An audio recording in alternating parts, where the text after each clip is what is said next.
regardless of your religious belief, you cannot exist outside a hierarchy of value. It's not technically possible. You need a hierarchy of value to organize your perceptions.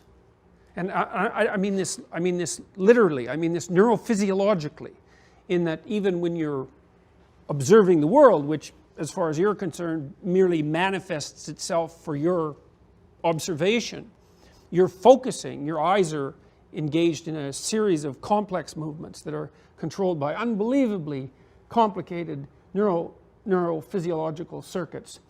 And you focus on something and not on everything else.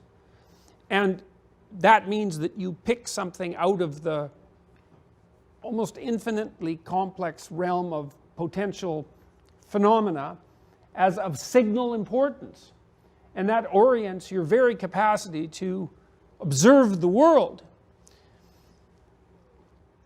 And that hierarchical structure that guides your perceptions is of unbelievable depth and complexity, because you tend to attend to those things that, let's say, you regard as important. They're going to further you in life.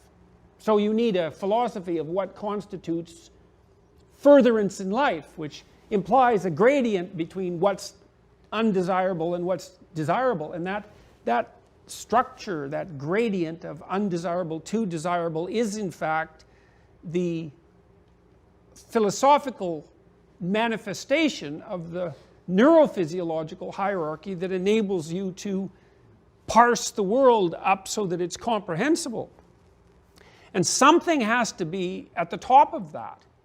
Well, it doesn't, because you can be a war, you can be an internal war of conflicting values. That's the alternative.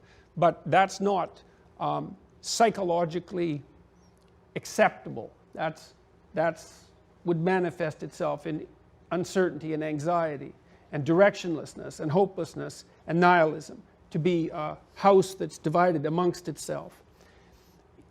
All of that needs to be oriented into a hierarchy that's a unity, and something has to be at the pinnacle of the hierarchy, because otherwise it's not a hierarchy. And the question is, well, what is it that might be at the pinnacle?